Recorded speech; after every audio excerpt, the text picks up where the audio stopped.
dahil mga DJ naman yan, paano ko makikita yung Kaya ni link? Ten mag-adlib. Yeah, nga eh. Yun rin yung gusto niya for sure.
Ayan, isang napakaganda. Magandang araw, magandang gabi, magandang hapon. Wherever you are around the globe, saan man kayo lupalop ng mundo, this is the Tito Senpai Podcast. We are episode 9 sa ating podcast ngayon. And yan, napakaganda. We are in the midst of typhoon. May typhoon dito ngayon sa Metro Manila, sa Pilipinas. And then ngayon, medyo paalis na daw, sabi ng Pag-asa. But nevertheless, let's start our podcast. Kasama natin ang ating mga makikisig, nagagwapuhan si Tito Dennis at saka Tito Rayam sa ating Tito Senpai Podcast. Magkamustahan muna tayo. Tito Rayam, kamusta dyan sa Canada? Anong balita dyan? Tito Rayam? Tito Rayam ba wala? Naghang si Tito Rayam. Yan, si Tito Rayam. Yan, si Papi Dennis, kamusta dyan? Ayan, Yun, si sorry. Tito, Ayan. Tito Rayam muna. Tito Rayam, kumusta dyan sa atin sa Canada? Yun, medyo naghang si Tito Rayam. Yun. Tito Rayam, medyo naghang si Tito Rayam, naghang siya. And then, sige, Papi Dennis, Papi Dennis, kumusta dyan? Ito okay naman. So, excited ako for this day kasi, alam mo, maganda yung magiging topic natin na very random again. Oo, yun nga. Nakita kita kagabi, kasama mo, nag-inuman kayo sa Bulacan, kasama mo yung mga tauhan mo, di ba? Ay. Parang ganun, Oo, bonding. yun. Oh, banding kayo, di ba? Anong balita dyan sa Bulacan? Bumaha ba dyan sa inyo? Yeah, there are places na may na-flooded dito. Pero, di ba, kung nakita nyo, narinig nyo, ang balita na yung flood control na budget na baliwala dito sa Yun nga Pilipinas. di ba? Kaya nga medyo di ba? Si President BBM nandyan, di ba? Nung sa Bulacan, nag-check nga Yeah, siya di ba? Sa Baliwag. May Baliwag discover siya na area. Baliwag area, may discover siya na doon, may flooding, may project na hindi nagawa sa Baliwag, Yeah, Bulacan, but it's a ghost ghost project. project. Actually, taga doon Yun. si Papi. Taga Baliwag Si siya. Riam, Baliwag si Si Riam, Liam. Oh, Yeah. kasi nakapunta na akong Baliwag kasi yung Baliwag area na yan, medyo maraming dike, 'di ba? Mga dike, 'di ba? Yeah. Na area flood control, pero yun nga bumati mo na si Mark Villar. Yan, what's up Mark? Mayaman to si Mark Nice. Villar. Kasi kanto anak ni Cynthia Villar. Si Mark Villar. Nice. Yan. Ano pa bang balita sa iyo, Papi Dennis? Kumusta ang high culture tooting? Ano balita? Mayroon na bang Yan. bago? Okay.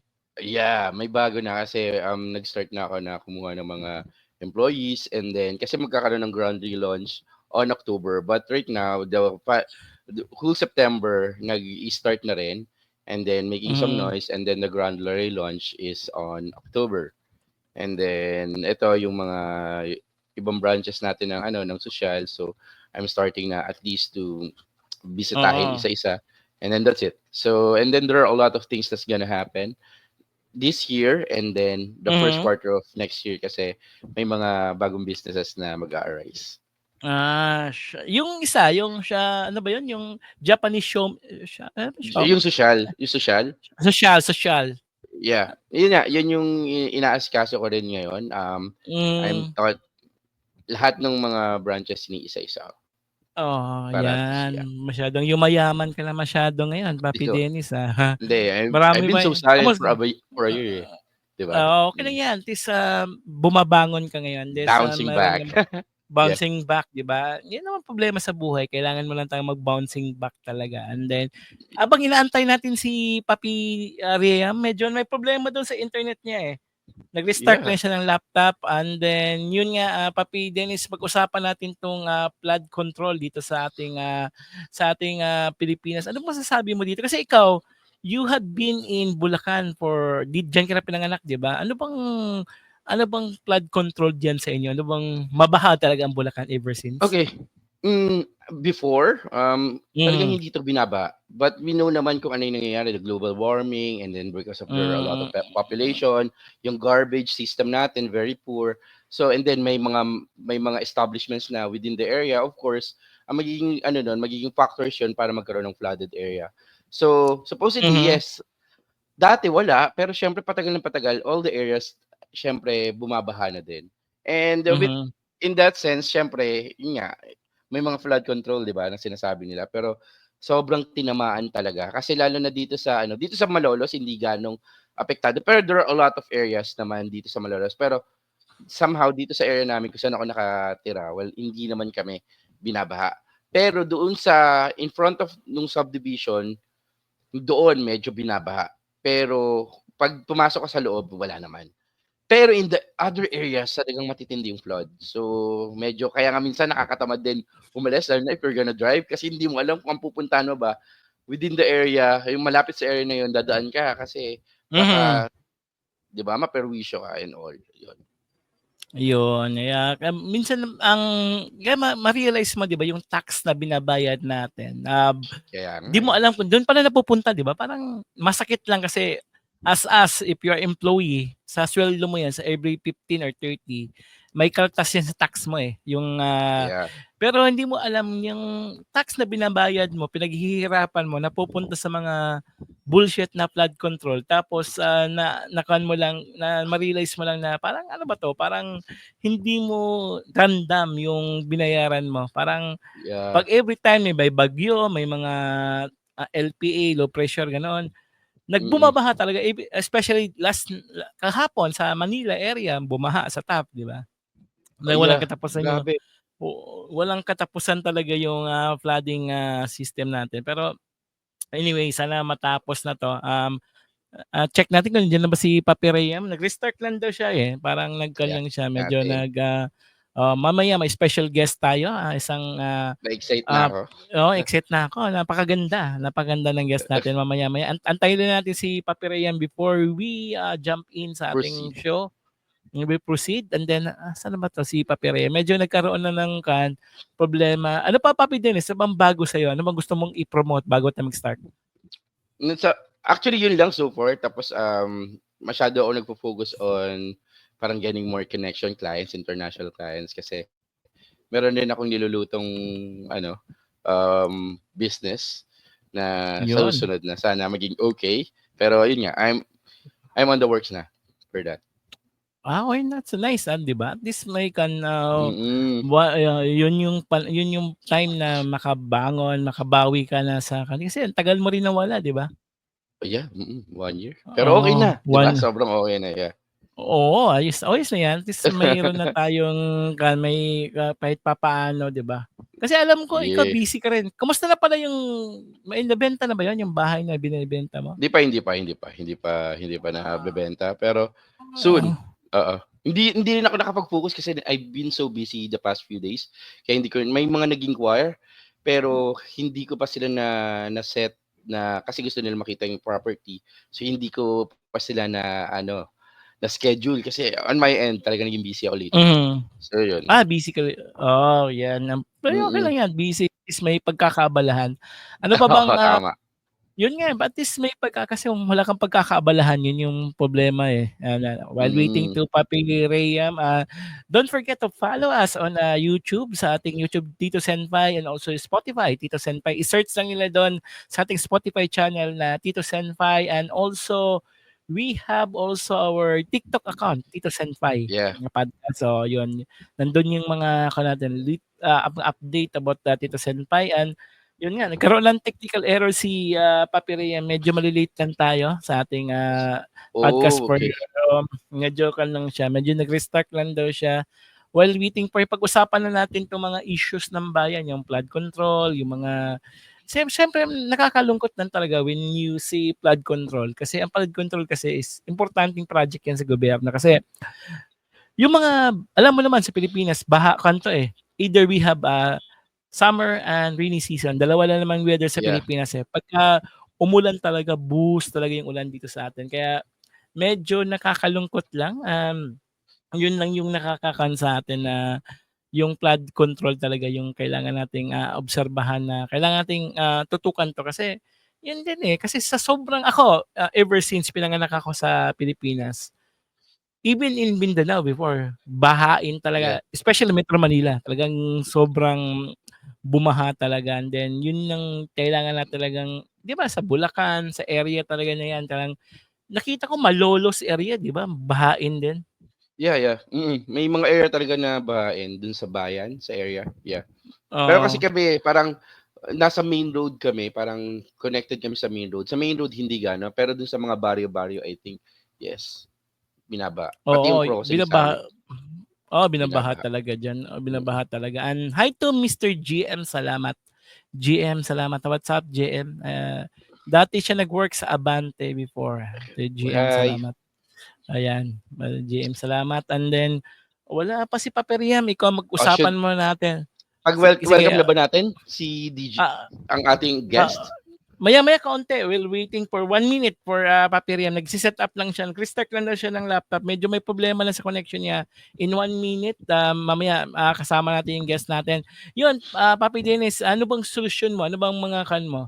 Any idea paano malutas tong flood control? Okay. First, ang unang-una diyan dapat 'wag mangurakot ang 'di ba, ang government. Mhm. Ayun na 'yan, eh. Budget is needed talaga in order for us para at least maayos yung flooding area dito, 'di ba, para magkaroon ng Mhm. solusyon. Next is actually discipline sa bawat isa kasi nagka-clog yung mga drainage natin is because of our own fault, right? Tapon diyan, tapon dito, yeah. Tapos yung waste, yung waste, 'di ba, yung tamang segregate ng waste natin is napaka-importante din. And Mm. next is, of course, yun nga, kailangan pero behind that, ang pinaka-importante talaga is the budget. Kasi the Yun, more budget. establishment na tumatayo, dapat nagkakaroon din sila ng mga ng ng projects at least to sustain, and at the same time Mhm. magkaroon sila ng control for the flooding area. Tama, and that's also maganda talaga. And then hi also to Florence Panganiban. Ito, Florence Panganiban, watching us sa ating live streaming, Ay, sa ating podcast sa Tito Semay. What's up, Florence? And yun lang yung kailangan talaga. Corruption talaga ang kailangang ating kalaban, no? kailangan kalaban sa Pilipinas. Kasi 'di ba, matagal na yan eh. Ever since yung corruption talaga, yun yung yun yung salot sa lipunan eh. Yun yung cancer. Parang hindi matanggal-tanggal talaga yan eh. Kaya anyway, sana matapos na 'to ng ating pero iba si President BBM, kasi chine-check niya talaga yung saan nakukuha yung pondo ng DPWH, yung gano'n. Kaya we are um, kailangan na natin si i-check ko lang si Papi Rayam. Ayan niya. Wala pa. Wala pa. Oo, okay na ba siya? I Kasi think medyo mainit sa kanya. Summertime sa Canada sa ngayon. Baka Canada ngayon, siguro, eh. baka naapektuhan yung internet connection niya sa init ng Canada. Yeah. Kaya yun yung problema yung problema sa Canada. Pero ang Canada kasi, maraming kasing weather ng US yan eh. Summer, spring, fall, and saka winter. Kaya siguro hindi sanay yung connection ng umiinit eh. Oo. Habang umiinit siguro yung connection, hindi sanay sa init eh. Kaya tayo mga Pilipino, ulan tsaka lang naman yan eh. Weather. Naghahanap pa daw siya ng cable pero ah, irekta ko na yung mga Okay. laptop yun. Kaya sige, wag na nating pagtagalin pa. Welcome muna natin ang ating guest for this morning sa ating Tito Senpai. And ito ay isang female DJ. Napakaganda. Ay isa one of the Yeah. youngest DJ na nakilala ko. And yeah, wag natin patagalin pa. Let's welcome DJ Dayan of Melo 90.7. What's up, 94. DJ Dayan? Hi, DJ Dayan. Kamusta? Medyo maulan dito. Oh, maulan. Okay. Yun. Saan area ka ba, DJ Dayan? Pasig. Pasig, yun. Ayun. DJ Dayan, kumusta buhay-buhay? You are one of the youngest radio DJ sa Melo 90.7. No, that's not true. I'm the oldest, apparently. Talaga? You look young kasi, di ba? Oo, parang kan ka eh. Parang kan ka, batang-bata ka tignan eh. Ayun, DJ Dayan, ano bang, ilang kan ka ba? Hope don't mind. Ano bang kan mo? You start in Melo in this year lang ba or ilang years ka na sa Melo? Oh, Melo kasi under new management and Yes, new so it just started August last year and they just got me January of this year. Oh, okay. Oo. Kasi alam ko dati, when I work in Magic before, 2011, ang Melo at saka Magic Wave, isang kumpanya lang yan, Radio Partners, under kay Sir Bobet at saka kay Miss Ruthie before. And then, alam ko, binay-out siya ng bilyonaryo, and then Abante with Sir Spy at saka si Sir Hill Kabakungan. Yeah. Kaya under new management na yung Melo. Yun. Yes. DJ Dayan, ano bang kan mo? Ano bang paano ka ba nag-start sa hilig mo talaga yung radio? Ano bang course mo during those college days? No, well, Masscom, of course, but kasi nung 4th year tapos nag-OJT na, meron kasing kailangan ng mag-OJT for radio and TV. So, nung ABS-CBN ako, we had ABS-CBN sa probinsya. I had to go parang mag-report. Oh, which province? Isabela, okay. Yeah. So, kailangan kong mag-report from a location and yung driver kasi, mabilis siya magpatakbo. So, every time ako nagre-report from somewhere far, nahihilo ako. So, sabi ko, feeling ko TV is not for me, reporting is not for me because I get dizzy from the car ride. So, sabi ko, okay, dito na lang ako sa radio. Okay. That's it. Kaya okay lang yan. At this sa radio kasi, I work in radio for almost 11 years. Anong nagustuhan mo in terms of radio? Kasi ang radio kasi one of the oldest style in broadcasting before. Yeah. During 1950s. Ang radio kasi lahat naman ng mga sila Noli Di Castro, Ted Pailo nagsimula sa radio. Anong nagustuhan mo in radio in terms of TV? Radio kasi somehow mas hindi siya nakaka-pressure. I don't know for others, but for me, mas hindi siya nakaka-pressure. For me, it comes naturally and it's actually the same. The body count of the people who you met na bago or who stays, like Dennis, who stays with you being a friend for almost so many 10 years. 10 years? Yeah. That I'm friends, right? Yeah. Decade, so more than a decade. A lot of people also. So I think yun lang, medyo laid back siya compared to TV. TV kasi mas maraming pressure. Yun. Ayun, marami kang fans. Si Miko Max de la Cruz. Good morning, Sir Dennis. And then, dito rin si Leonora Sala Cernop. Who's the guest? She's pretty. Yun. Si Dayan, DJ Dayan. Dayan, your last name is Valdez, right? Yes. Dayan Valdez. Yun. Yan. Hi, also from Saudi. Yun, si hello po sa happy birthday to Pidnaflex. Haha, thanks po. Miss you guys. Si Penda.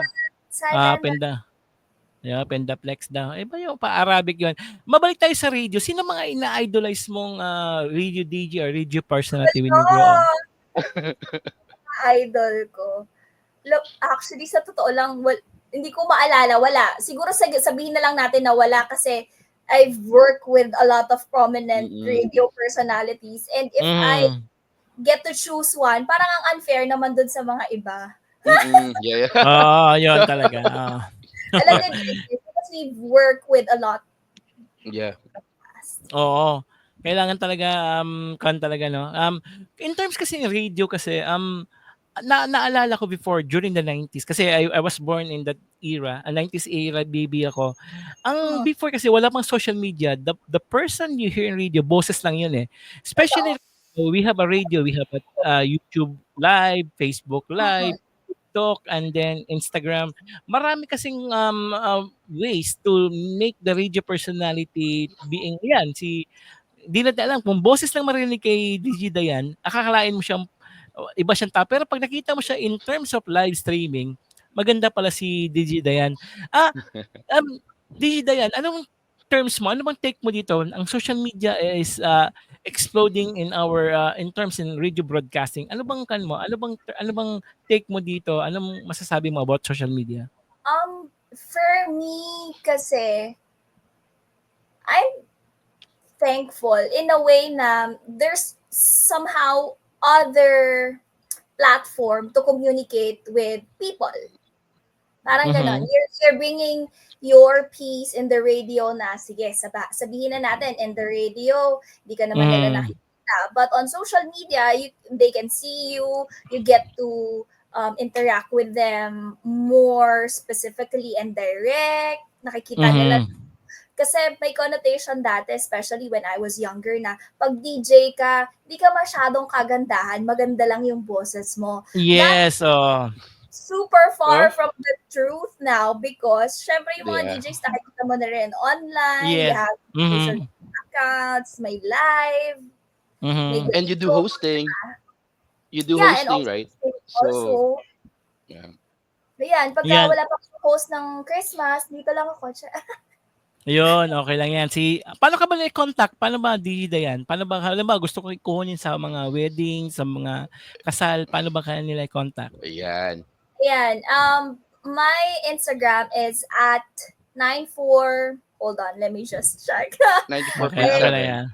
94.7 Dayan. Ayun. And I just started my TikTok. I was the one, or I am part of the 0.1% ng mga tao na hindi nag-TikTok during the pandemic. So I just started now. Okay. Okay lang yan. At least nag-start ka. At least pahabol na lang yan. Pero yun, ayun. Ano yung TikTok mo?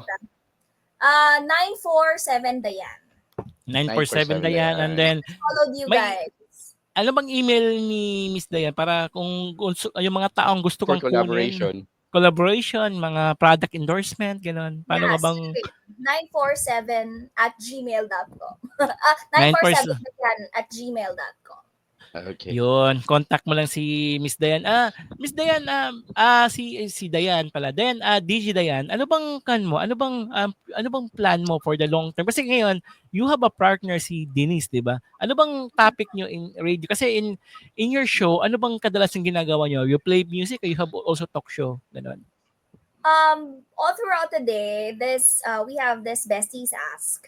So from one DJ, it will transcend to another. It will go for the day. Yun na yung Besties Ask for the day, all throughout the DJs. Pero on my show, right now, I'm really focusing on giving my listeners more music during the midday because parang deserve naman ng tao na ma-enjoy nila yung music, more the music rather than me. Kumbaga, I want to talk to them, but I want them also to enjoy the music as well. Because on my time, it's during the midday, parang mas masarap siyang makipag-chill lang, yung low-key na, I'm there, but, you're listening to so many great music. Yun. Dito naman sa may idol ko po yan, si DJ Dayan. Yan. Ay, So, extra. yun, Penda yun. Miss Si Dayan, Penda ano pala yan. masasa... Si Penda. Penda yan, si Penda Flex. Ha? In terms in radio ngayon, di ba? Marami tayong, let's say, to be honest, maraming Spotify and radio. Ano masasabi mo for these terms na yung mga, maraming nagpa-podcast ngayon, Spotify and then radio. Tingin mo ba, anong future ng radio broadcasting? Kasi sa daming yung technology natin na umaangat na, anong tingin mo dito? Anong take mo? Did you ever got a whiff of the news sa Spain a day na nawalan ng internet and electricity? Yes, No. Did you ever get a whiff of that? Parang nakarinig ko yan and then yan. May isang araw sila specifically na nawalan ng internet, nawalan sila ng current citywide. So parang ang tao kasi we are so parang used to having all this electricity, internet, na kapag ka nawala siya, what do we go back to? Radio, yung old school. Yeah.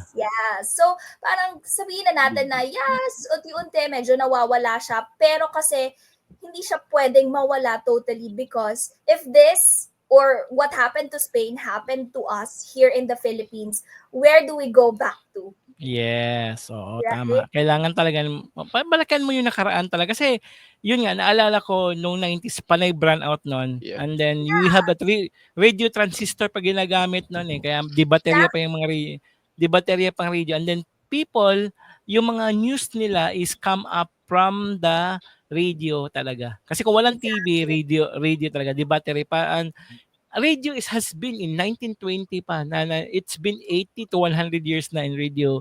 Kaya imposibleng mawala. Nandiyan pa rin siya pero in the help of internet o sa ating technology rin, yung radio nakakatulong siya to inform us na there's more than pwede sa social media, pwede. Anday kagandahan ngayon, makikita na yung mga radio broadcaster, radio DJ on live, may face na sila. Yeah. Hindi katulad noon na walang face talaga. And then may social media and then you can broadcast it kahit saan ka pa lupalop ng mundo kasi may internet na eh. Speaking of adulting, 'di ba? Sa atin kasi may mga adulting tayo na ginagawa. Si Papi Dennis, adulting, nagnegosyo, nagbebenta ng bahay. Tingin mo ba ano ba yung mga hacks na kailangan nating gawin? Kasi 'di ba may mga hacks na walang tinuturo sa atin, 'di ba? As we go matured in life, we are kasi ako 39 na ako. We are Doesn't look like it. Ano no? Doesn't look like it. Hoy, salamat. Thank you, DJ Dayan. 38.5. Parang 38.5. Pero okay lang yan. Pero yun nga ang ating, kasi as we grow older, kasi kailangan naman talaga sa buhay natin na medyo tatanggapin natin na medyo may medyo may katandaan na tayo. Aray ko. Yun, aray ko talaga. Yun yung problema. Pero ano yung mga adulting hacks na wala nagturo sa atin like budgeting, cooking, managing bills, gano'n. Paano mo bang ipaghalo to? Kasi ikaw, you're working, you're radio broadcasting, you're also single life. Ano bang adulting hacks na tutunan mo sa buhay? What works for me is budgeting. Physical physical. Ako kasi yung pwede ka namang mag-type na lang sa laptop mo pero I'd rather magsulat sa notebook. And I have this planner. I have this very huge. It's from Muji. Yeah. And meron siyang category doon for your expenses for the whole month. Tapos you have to put talaga yung pera doon. So you have to be physically, I have to physically see it na, okay, puno naman siya. Meron naman akong allotment for everything. Wala namang kulang. Okay. Parang that works for me. Ewan ko, mas maganda yung visually kasi meron minsan, may pera naman ako sa bangko, doon na lang kukunin. Parang gano'n. Tapos magko-compute ka pa sa utak mo, parang ayoko yung gano'n. Yun ang problema. Ikaw, Papi Dennis, ano natutunan mo sa budgeting, yung hacks na natutunan mo about budget, gano'n? Yeah, yung budgeting, actually, pinaka-importante. Di ba sabi nga nila, first and foremost, the 10% of what you're earning is actually for tithes. Pero kasi actually, totoo yan. it really powerful yun yung tithing. But I know not everyone will agree, but it will depend on you if you're gonna practice it. Next is, of course, a lot yung pay bills mo, di ba? There's allotment din yun. So yung 30% of it will be part of it. Tapos there's gonna be the 30% of saving, and then the remaining, that's what you're gonna spend for your wants. So ayun yung ginagawa ko with regards to budgeting. So pero ngayon kasi it was before when I'm an employee, pero nung nag-business ako, actually naging mas ano ko eh. You know, I know how hard it is to earn money. The reason why I value every single penny of it, right? So kaya ang nangyayari is talagang parang ang iniisip ko nga pag may budget ako nako pang business to. Parang lahat na lang Ayun, pang investment ang nakikita akong savings. So, ganun ang nangyayari sa akin. Yeah. So, and Hindi at na the same time, yan, sige. I kasi naging ano ko eh, I'm living a simple life. So I don't spend na luxurious ang ganon. So parang napakasimple lang ng lifestyle ko. Kaya parang for me madaling mag-budget. For me madali rin mag-ano. Kilala ko ni DJ Dayan, and we're friends for about more decade na siguro, no? Totoo, No? totoo. Hindi ko lang sure, pero parang feeling ko decade na kayo magkaibigan ni Dayan. And that's it. We're old. Okay lang yan. Medyo ka na. But ganun tayong buhay. Then, not Okay, also budgeting your yeah. yung cooking also. You know how to cook, to clean your houses, to wash dishes. Kasi, kailangan mo talaga yung hacking talaga nagtuturo sa atin para maging resilience din sa buhay. And then, like I said, during the pandemic, yun yung marami tayong natutunan talaga na maging resilience. And then, speaking of the pandemic, marami tayong mga kailangan nating gawin for that na, for example, we have also yung kailangan din magtipid or natutunan natin na parang adulting life talaga. And then, yung sa generation natin ngayon, di ba napansin mo, yung dating stage, madali na lang, di ba? Dayan, are you single or ano ba ngayon? Ano bang status mo? I'm so single. Yun, yan. Bakit single? Ang ganda mo naman ni DJ Dayan. Kaya, yun. Busy. Kung busy ka sa buhay. Kasi, napansin ko, yung dating ngayon, the Gen Z versus the millennial kasi, pwede nating pagsabi. Kasi ngayon kasi, madali na lang. Kasi, when you are still single, pwede ka Tinder, Bumble, or dating apps, o kahit anong dating apps, pwede ka maghanap doon eh. Like, in my time, sa 90s kasi, mahirap maghanap doon eh. Kailangan mag-ereto ka pa. Mahirap yan. For this day and age kasi, yung mga, di ba, nauso yung ghosting, situational relationship, gano'n, di ba? Maraming mga relationship ang nagsulputan. Yeah. Yun, DJ Dayan, in your own opinion, as a single person, ano bang nakikita mo sa dating stage dito sa atin sa panahon na to? Parang I'm not the person to ask for that because I've been single for a long time. But sabi nga nila, it's more easier ngayon because you can go straight to the DM of whoever you want to talk to. From that, pwede kayong mag-usap na, 'di ba? Yung ganun, ang daming ang relationship na nabubuo first sa online lang, gano'n. Or meron pang LDR relationship na hindi pa sila nagkikita pero ang tagal na nila. May mga gano'n. So right now, I think the dating scene is very easy, but you have to be cautious as well because ang dami na ring fake sa social media, especially when you get your boyfriend or girlfriend from social media. Diba? Yeah. Tama. Kasi ngayon madali na lang talaga eh. Kasi 'di ba, do you have ako may Bumble ako, ikaw may Bumble ka ba or Tinder? Sorry, ano ako, medyo old school. So kailangan makita ko yung person, and ang love language ko kasi is touch. So I have to be with the person. Yun. Ano bang hanap mo sa isang guy, DJ Dayan? Sana lalaki siya una sa lahat. Okay. And then, ano pa? Straight guy. Oo, sana lalaki. Mature, mag-isip. Ganon.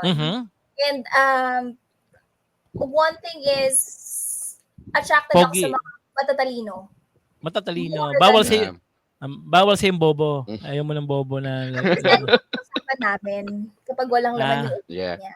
Oo, syempre Yeah. maboboring ka, di ba? If the person is not challenging, Mhm. hindi ko alam. Anong gagawin ko?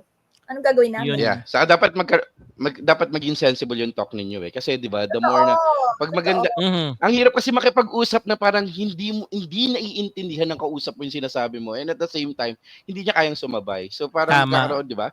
Biglang mabablock, magi-stop yung conversation, and then you're not gonna, sa kaysa pa, 'di ba, we're not getting any younger.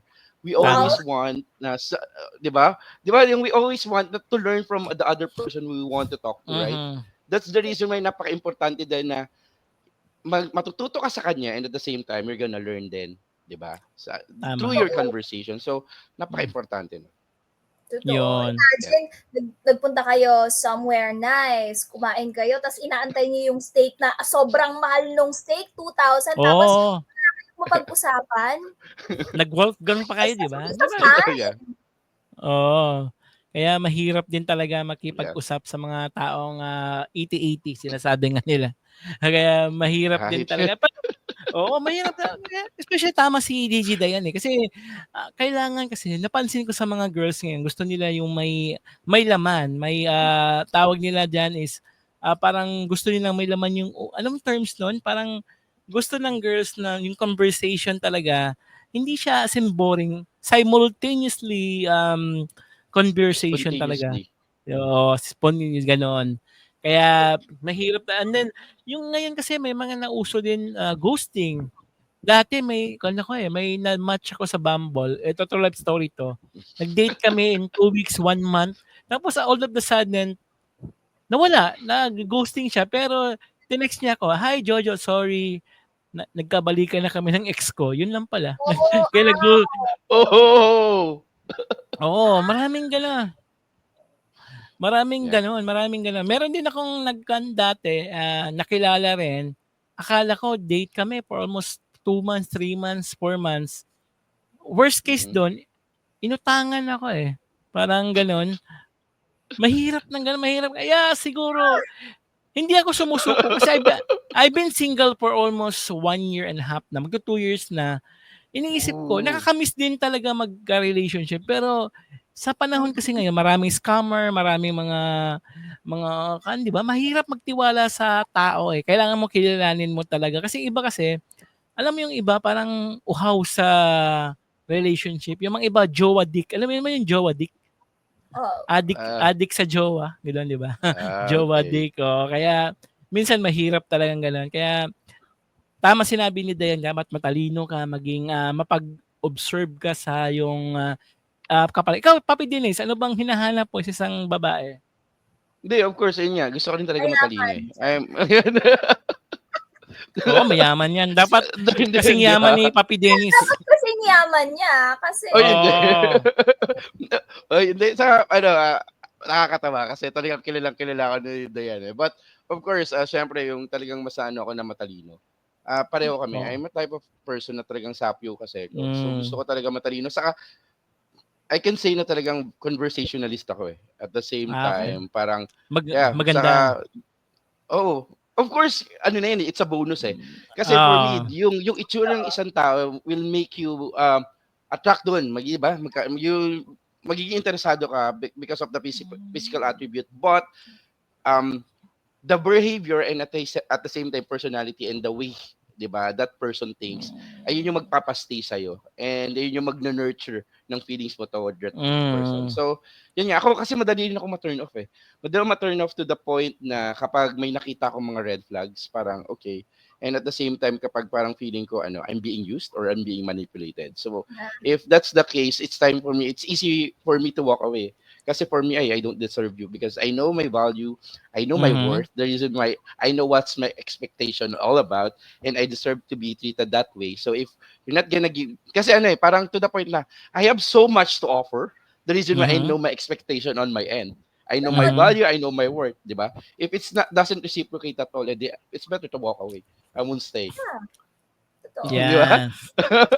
Kailangan mo talaga know your worth talaga, di ba? Yeah. Yun naman talaga kailangan sa buhay natin. Kasi pag di mo alam yung value mo, you lay down your card, dapat sa isang relationship, pag ikaw walang respeto at saka palagi ka na lang inaaway ng isang girl, hindi na toxic relationship na yan na, di ba? Saka kasi ang hirap din ng ano, okay na kasi 'di ba, ang hirap din na parang one-sided lang, parang ikaw lang yung naghahabol. Kasi ang maganda yung parang nagre-reciprocate, right? Girl, Kasi kapag bakit ka maghahabol? Aso ka ba? yeah, Yun. that's it, right? 'Di ba? So better Oo. ask. Oo, so ako Oo. talaga I ask. So where I stand, something I may sound absurd but I know where I stand. So if nalaman ko na gano'n, so why would you stay, 'di ba? There are a Yun, lot of tama. fishes in the sea. Yan. Sabi nga nila, sabi nga ng iba, don't chase, replace. Di ba? Oo, Yo, Kailangan, wow! Oo nga, oh, yeah. kaya kailangan mo, wag ka maghabol. Palitan mo agad pag hindi mo na alam. Kasi sa daming tao sa mundo, we are 8 billion na yung tao sa mundo. Marami pang, maraming isda sa karagatan. At saka marami ka pang makikita. Di ba? Si DJ Dayan, baka malay mo, si Piolo maging mapangasawa nito. Balang araw. Yun, di natin alam kasi, di ba, life is so short, life is full of surprises. Speaking of toxic relationship, di ba ngayon, itong nauso ngayon tong, sa Senate kasi may hearing about this online gambling. Kung familiar kayo sa online gambling, di ba, mga sports na mga hindi nyo magkasunduan na mga sa mga relationship mo like UFC, NBA, this online gambling talaga, maraming relationship ang nag-aaway dahil dito. Sa akin, itong online gambling, maraming buhay na nasira sa atin, especially yung mga kabataan na nagiging yung pera nila, yun na lang yun, tinataya pa sa sugal. Kaya maganda yung ginagawa ng Senate din na kailangan na natin yung mga gambling and then yung mga may mga banding din kasi mga relationship, 'di ba? May kakilala ko na mag-asawa nalulung sa sugal, naghiwalay and then may mga mag-asawa din na kailangan yung mga hobbies nila hindi magkasundo, hindi compatible kumbaga. Kaya yun, sa'yo DJ Dayan, ano bang tingin mo sa magiging relationship? Dapat ba maging compatible? At saka ano yung mga red flag sa'yo sa mga lalaki? Sa akin, red flag talaga una yung bobo ka. Mhm. Ayaw Pangalawa mo yun? yeah. Second is, marami na kasing lalaki na very narcissistic. Yung parang, Yun. GGSS, di ba? oo, yung isa na lang siya. O di, pakasalan mo sarili mo. Diba? Yeah. Oh. I don't like a narcissist person. And Yeah. yun, bobo ka. Yun. Ano pa? Aside from that, wala ka lang ibang I don't mind anything else kasi lahat naman tayo may flaws. Ako din meron eh. Mhm. You have to accept some of it, you have to accept some of mine. Pero wag lang yung talagang major na, 'di ba, narcissist ka, bobo ka na, tapos pwedeng wala ka pang yung batugan. Ang hirap kasi Yeah. na Oo, yun. ang busy ko kahapon, halos mamatay ako sa sobrang dami kong trabaho. Tapos yung isa hindi man lang makapag-work or marami akong kakilala na kapag ka medyo nahirapan na sila ng konti, magki-quit ayoko na. Yung ganon, yung talaga ba? Snowflakes. Kasi siguro we are raised different. 90s kids are raised different. We are tough. Hindi tayo basta-basta yung, ayoko na. Sumusuko. Oo. Minsan nga kahit na sinusuka na tayo ng kumpanya natin, hindi dito lang ako kasi antay ko pa yung 13-month pay. Di ba yung mga ganon? Yeah, tama. Yeah. Correct. They're built different eh. 90s kids are built different. Hindi ko naman sinasabi na soft yung mga generations ngayon, but they are. They really are. Yeah. Yun. To add it because everything is offered to them physically, all access, diba? They don't need to exert more effort. Hindi katulad tayo, for example, if we're gonna learn something, we have to go to the library, manually natin check yung yung mga libro and all, tapos yung mag-encyclopedia natin, encyclopedia tayo. Their Google right now is our encyclopedia before, right? Oo. Diba? So, tsaka manually natin hanapin. At deep chat Yeah. and everything. Yeah. Habang natin graduate tayo nang walang ganon. Yeah. Copy-paste time eh. Pero just copy-paste. Wala pa tayo masyadong access to everything before. And ang doon, ang medyo problema about it is yung patience bumababa. Right? Yun, kasi tama. parang the reason why parang madaling na sorry for this, sa mga Gen Z or what. But the reality is, the reason why madali silang nade-depress, madali silang Mhm. di ba tumataas ang suicidal Mm.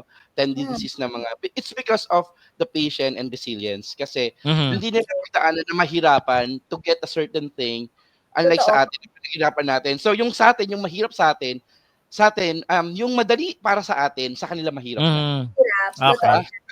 Totoo That's yun. why Kasi para parang, example, mm. yung parents ko naman is not together anymore. And Mhm. when that happened, when the thing exploded on my face na sinabi nung girl na, oh, I am your father's mistress, ganyan-ganyan, she told us it Oh. happened all of a sudden. Pero kasi ako, hindi naman ako umabot dun sa point na I don't like my life. I'm so Yeah. depressed. This is my, alam mo yun yung parang childhood trauma. Wala akong ganun kasi sabi ko, di kung saan sila masayang pareho, di doon sila, Mm. maghiwalay sila. Kung maghiwalay, di maghiwalay.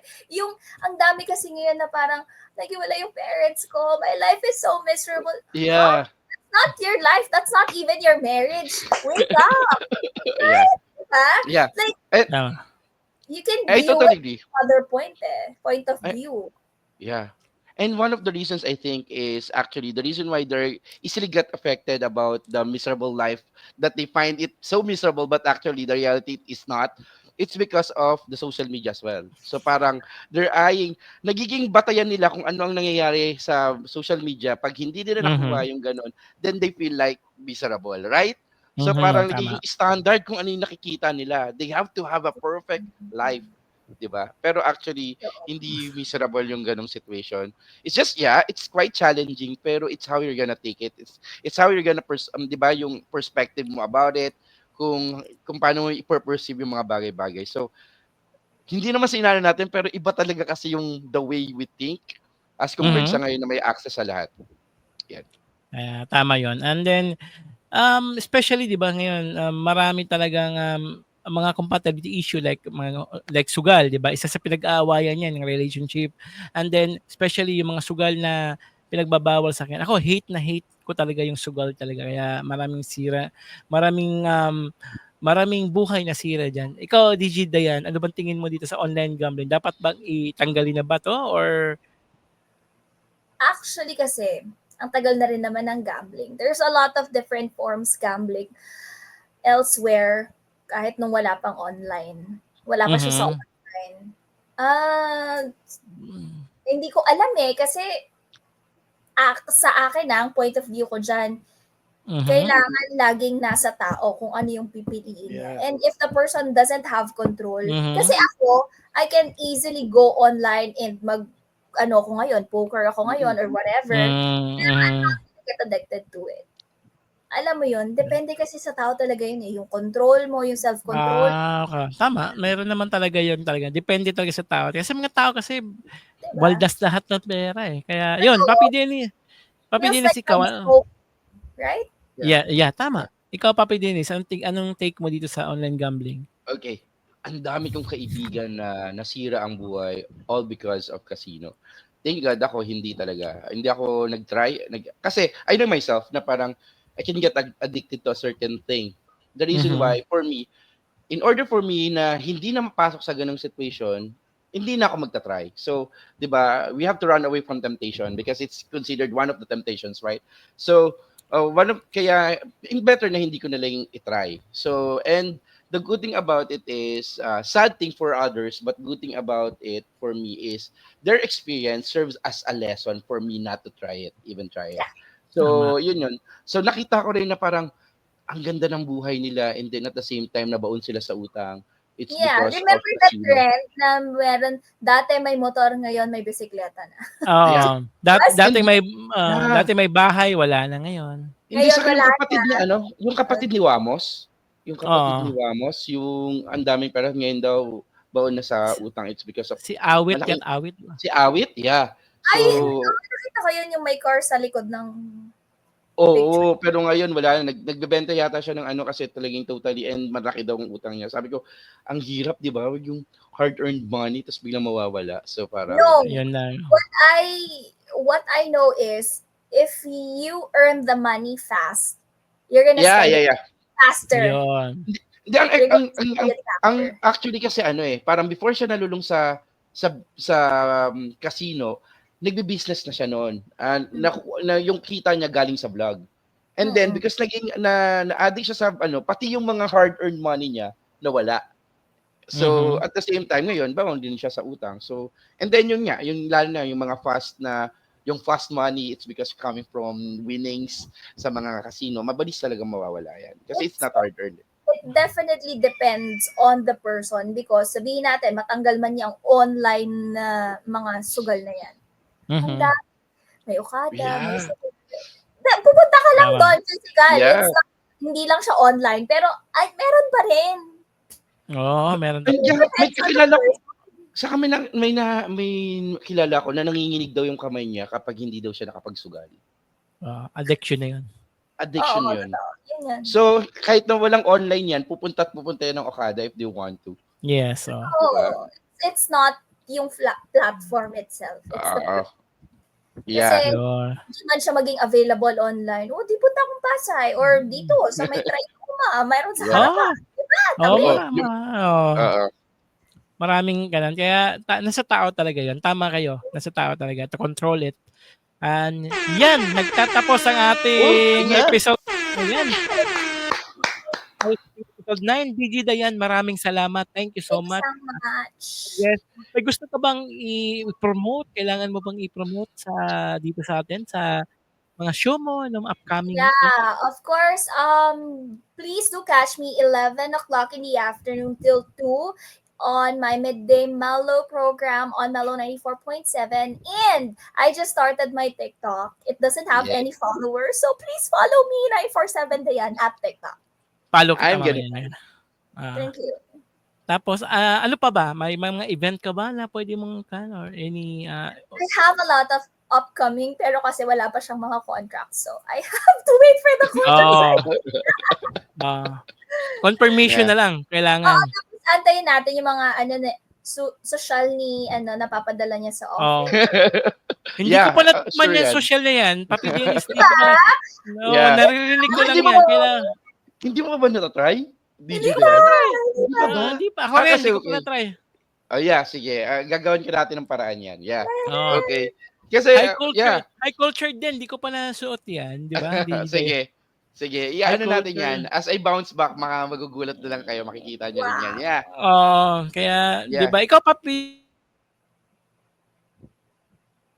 Dennis, may gusto ka bang i-promote or gusto pa bang i-announce? Hindi, first and foremost, I just want to thank you, Dayan, di ba, for gracing us for the show, di ba? Isang chat ko lang dyan. Yes, kagad yan. And thank you so much. Yun. Kasi thank you, Miss Dayan. Sila talaga mga kasama ko yun. Even, if you're gonna know, one of the core memories ko, aside from we go somewhere, nanonood kami ng sine, Marvel and all, together with other DJs, kasi ang dami naming friends na iba't ibang station din yun pero magkakaibigan yun. And maganda. I hang with them a lot. And at the same time, yung pinaka naalala ko yung nag-bazaar ako, at kayo nag-bazaar din kayo, at magkapit bahay tayo. So, di ba? Yeah. Pareho kami nagbabazaar. Ako, tinitinda ko ng high culture. Sila, they're selling their pre-love ba yun? Clothes with Colleen, right? So, yun. So, nakakatuwa yun kasi by that time, dinadalan pa nila ako ng food. Di ba? Yun. Kasi, So, namimiss ko na yung mga yan It's just that napansin din nila, I've been so silent for about a year and then it's time for me to at least get connected with them again. Ayun. So, yun lang. And with regards sa mga high culture social yan, nandiyan naman yan sa Facebook and every week ko naman yan napopromote. So, just wait for a big relaunch of High Culture. Yun. Kaya, magtitinda tayo dyan soon sa High Culture. Yeah. And then, yun. Thank you, Dayan. And thank you, Papi Dennis. And then, hindi na nakabalik si Tito Rayam, si Papi Rayam. Si Rayam. Okay. See you next time. And then, salamat. Hanggang sa muli, paalam. Thank you, DJ Dayan. Thank you, Papi Dennis. Thank you, bye-bye. We're gonna see each other, Dayan, soon. Yes, yeah. See you. Okay. See you, Dayan. Bye-bye. Bye.